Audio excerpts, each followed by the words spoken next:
Most people probably in Colombia don't really know about Bogle Architects or about Ian Bogle. So Sure. I will do a small presentation, but hopefully you could enlarge that scope and tell us a little bit about yourself, a little bit about your career, your Sure. studio. I'm gonna begin in Spanish and then I'll give it next to you in English. Entonces estamos con Ian Bogle de la firma de arquitectura Bogle Architects. Ian fundó esta compañía en el 2012. Él es el encargado del diseño general arquitectónico de fachada de nuestro proyecto Octava Apartamentos. Entonces estamos muy contentos de estar con él. Es una firma muy importante británica que tiene sede en Londres, en Praga y en Hong Kong. Lo están abriendo la sede actualmente. Tienen todo tipo de proyectos, muchos premios internacionales. Se especializan en edificios comerciales, en edificios de apartamentos, de oficinas. Han hecho proyectos educativos muy grandes. Todo tipo, digámoslo, de emprendimientos en cuanto al diseño y son muy orientados hacia un diseño muy creativo y también, digámoslo, muy progresivo en el sentido de que todas las personas que trabajan en la oficina participan en el proceso del diseño. Ellos lo llaman Collaborative Design Process. Entonces es muy de la mano con el cliente y muy de la mano con la oficina completa. So, Ian, I was just saying that you started your studio in 2012 before you worked with Norman Foster, Sir Norman Foster's office. Tell us a little bit about your studio, please, about your practices, and also about your career before Bogle Architects was founded. Sure. Well, I started my career as an architect in Glasgow, in Scotland. I studied at Glasgow School of Art, which is a great place. I then joined Foster and Partners and worked with Fosters for a number of years, and was lucky enough to work on great projects like the Gherkin in London, which is which is a fantastic building. It opened my eyes to the world of architecture, really. And then in 2012, I started the business, and we have 3 studios across the planet. Maybe get a 4th going a bit further west, hopefully, at some point in the future. And we are working currently... Singapore or where? Hopefully in probably New York. Oh, New York. Maybe not at the west. moment, but probably New York. That's the plan at some point in the future. So we like to cover the globe. We're working in, I think, 15, 16 countries currently, across a whole range of projects, from residential projects like we are doing in Bogota with yourself, to education projects, office projects, sports projects, cultural projects, hospitality projects. So we work across a very broad range of projects, from small to very large. So the smallest project we have at the moment is a single family dwelling. And the largest project we have is a pharmaceutical university building, which is 700,000 square feet. So that's the kind of range we're working on at the moment, and across all sectors. So we're having a lot of fun. Yeah. How many people work in your studio nowadays? We're just about, between the studios, we're just under 50. So we're 46. The Prague, London, and Hong Kong. Yeah. So just under 50. Okay, and so how was your experience, for example, in the Gherkin? Tell us a little bit about your experience with Norman Foster office. How many years were you this design leader over there? I was there for 8 years, both in Glasgow and London. And the Gherkin was, it was a very interesting project because we did it by hand. And everybody thinks it was done in the computers, but it was actually done by hand originally, and then the computers caught up. So we were just at that changing point in where computers started taking over when we did the project. So it was a very, very interesting time. What would you consider your main design philosophy to be? Integrity, honesty, making sure that we're designing buildings that are fit for purpose, doing things that people actually want to do. One thing we've always said as designers is that we are the people who work for the clients. It's the client's building, yeah, but at the end of the day, we make it happen. And we like to keep things as simple as possible because it's a very complicated business building buildings, and trying to keep things simple is, you know, that's a challenge. For sure. You know, I think Mies van der Rohe said less is more, and we try to adhere to that as much as possible. Mies is one of your main influences, right? Yeah, I mean, I don't know if you've been to the Crown Hall in Chicago, or the Tugendhat House in Brno in the Czech Republic. They are amazing. They're so ahead of their time. Unbelievable. I mean, the Tugendhat House in Brno was designed 100 years ago, and it's using kind of technology that people wouldn't even think of using now. I mean, the guy was way ahead of his time. So, yes, big influence on what we do. Not necessarily in what it looks like, but more about the philosophy of how you design buildings. Okay, cool. Amazing. So, which are the most outstanding projects Bogle Architects have done so far besides Octava Apartamentos? Well, obviously, that was our first project in South America, and certainly in Colombia, which has been a really interesting project to work on, and we can maybe come back to that in a bit. Some of the other projects we've worked on, we designed the building that houses the most powerful lasers in the world, which lasers as in laser research, medical science, and exotic physics. That's a really interesting project. We finished that in 2016. It's called Eli Beamlines. Yeah. But maybe one of the ones that's been the most challenging is the Early Learning Village in Singapore, which is a school, or should I say a kindergarten, for 2,126 children aged 18 months to 5 years old. Okay. 2,126 in the same building. It's a 56,000 square meter kindergarten. Yeah. It's on our website. Look it up. It's an amazing project. This was award-winning project, right? Yeah. We won a number of awards for that project, actually. We've won a number of awards over the last 8 years. I think we're up to 24 now. Yeah. So we're doing quite well. We won what they call the British Expertise Design for Architecture last year in 2019, which is a very prestigious award won by other companies like Foster's and Rogers and various other well-known British architects. So we're pretty pleased to be in that group. So doing quite well. Okay, great. So I wanted to ask you a little bit about your approach on the design process for the Octava project. How was it for you guys to come to another whole new continent? How was your experience on your first trip to Bogota? How did you find the architecture over here, and how did you apply it on your project? Probably the most important thing is to say that we loved it.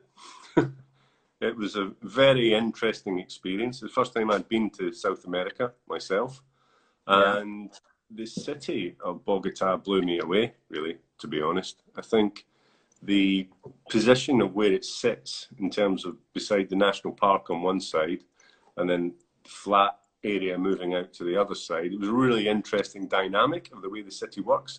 And what I hadn't appreciated when we got there was the climate, because of the nature that it's equatorial.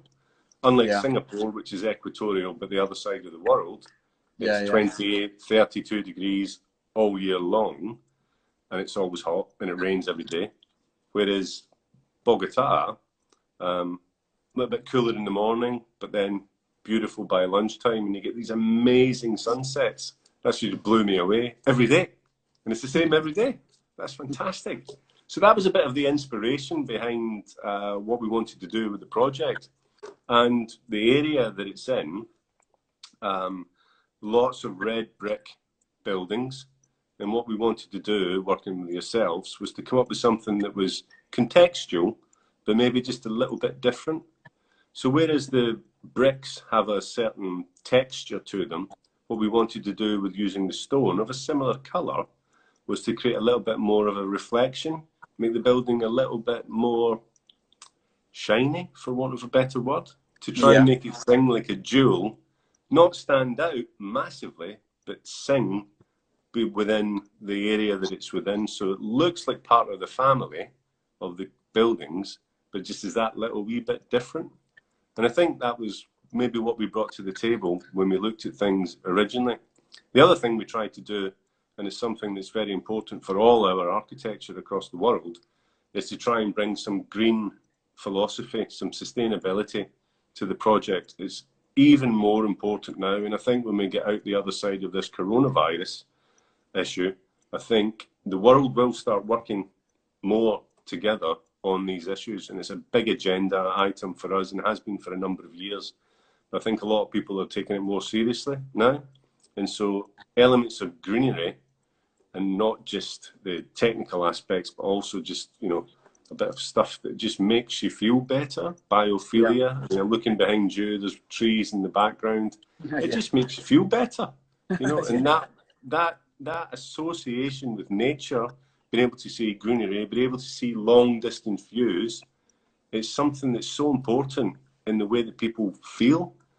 This kind of goes beyond the architecture, for want of a better word, but it's something that's very important to our design philosophy. So we tried to put as much of that into the design as we could, and I think we've achieved quite a lot on that respect. How were you guys able to achieve these goals in the design of the building as such? I mean, which technical aspects were the ones that favored this objective? Again, I think the climate has a lot to do with it. I mean, we've designed buildings in Singapore, where you have a temperature that's the same pretty much all year round. We've also designed buildings in Moscow.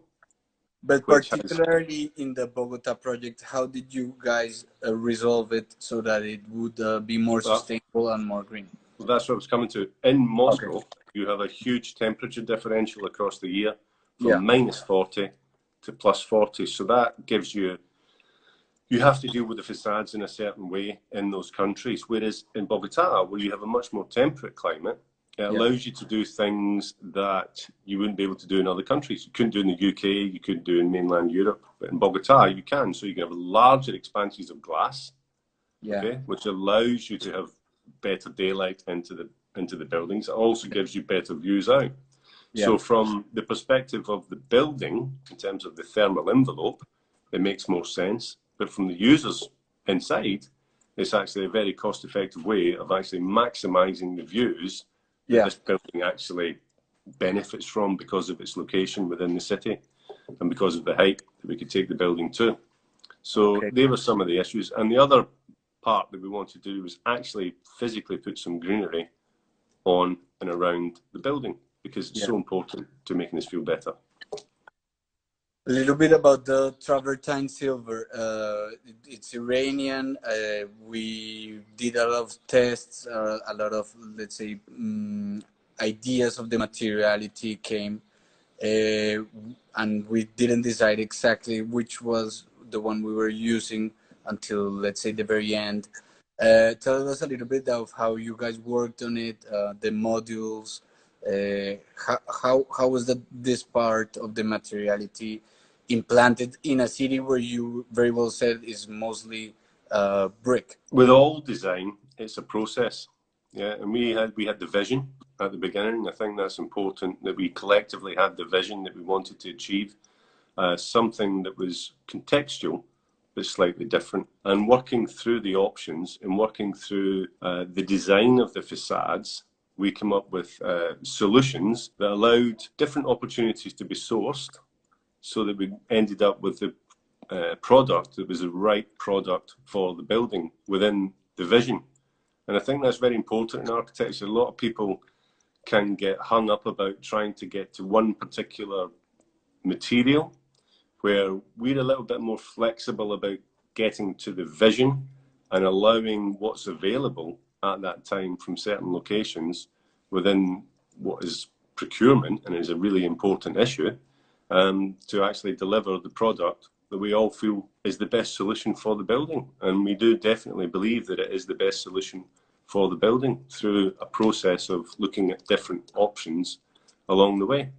The other thing is about how we positioned it on the building, because obviously there's different apartment layouts. And so we had to come up with a solution that was flexible enough. And we've done this in other residential buildings, because they're not like office buildings. The residential units change vertically and horizontally across the building.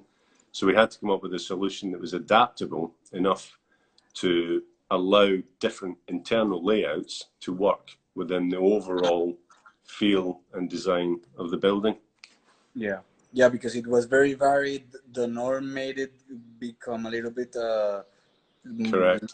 more thin on the top and a little bit fatter. Sorry for a better word. A little bit more ample on the bottom. So that made for lots of changes in the plans, and the facade had to respond to that, let's say, Correct. spatial form, which was a little bit difficult. Residential design, you have to allow for the horizontality of the building to actually work, but then the modulation within the panels can allow for different plan layouts over the overall height of the building.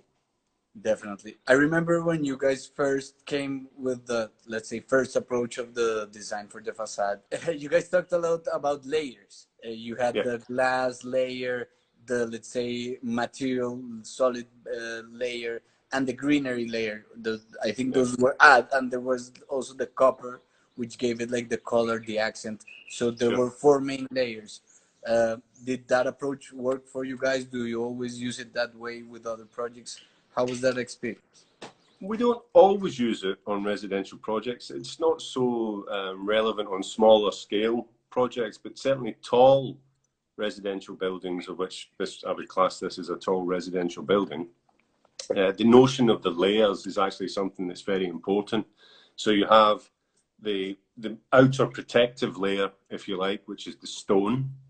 And then as you peel back towards the glass, which is the most protected layer, you actually have these layers across the building. So you have the stone, you have the copper inserts, and then you have the glazing, which can obviously open out to actually go out onto the balconies. And then within the balconies, that's where we're allowed to put some greenery that actually softens that outer harsh edge of the stone. So the layers is very important, particularly in tall buildings. So yeah, and I think it's worked quite well. Yeah, definitely. We love it. We're gonna probably share some more images of the facade of the building on our social media this week, just to reinforce this idea of this interview. When are you coming to see your final masterpiece finished? When are you coming to Colombia? Hopefully. When we're allowed And to be leave the country. Be optimistic. Yeah. Well, I would like to think at the end of May. Yeah, hopefully. Hopefully that's when we could come out. But you know, we're in the hands of the gods on that one, to be perfectly honest. Yeah. Maybe June, July, when the buildings are a little bit more finished. So you can also the facade is already fully finished. I don't know if you've seen in the latest ones, or photos. The facade is completely finished. We're just finishing the first floor, which we still needed to do a little bit of the glass facade, but the rest, the whole of the tower is finished in the facade. So that's a good idea. We'll be sending you and everyone information about it. Which other projects do you guys have currently right now around the globe? Where to start? We've got a similar size project that we've just got planning consent for in London, which is 170 units in central London, 20 and 11-story residential building. We have numerous projects in the Prague office. We're doing some science projects in Oxford. We do a lot of science projects. It's quite an interesting part of the business for us. And we're doing lots of schools. We're doing a big school in Dubai, which is for 2,000 children, which unfortunately we can't show yet because it's still confidential. Okay. But it's a really interesting building, Okay, nice. 200 meters long. Okay, wow, amazing. So it's this big 4-story, super sustainable building, and hopefully we'll be able to show some more about that. And have you been to Dubai? You obviously had to go there to see the site, or how did that work? Yeah, we went to Dubai a number of times over last year. Okay. But it's now under construction. Okay. So we don't need to go as often, obviously, because there's less design work through the construction phase for us. But that's a really interesting project, and I've come to quite like Dubai, actually. I was a bit. The first time I went there was 2008. For a Scottish person than the Highland. Yeah, it's a bit hot for me. It's, 56 degrees is a bit hot, Okay. So, but it's grown on me. It's an interesting place.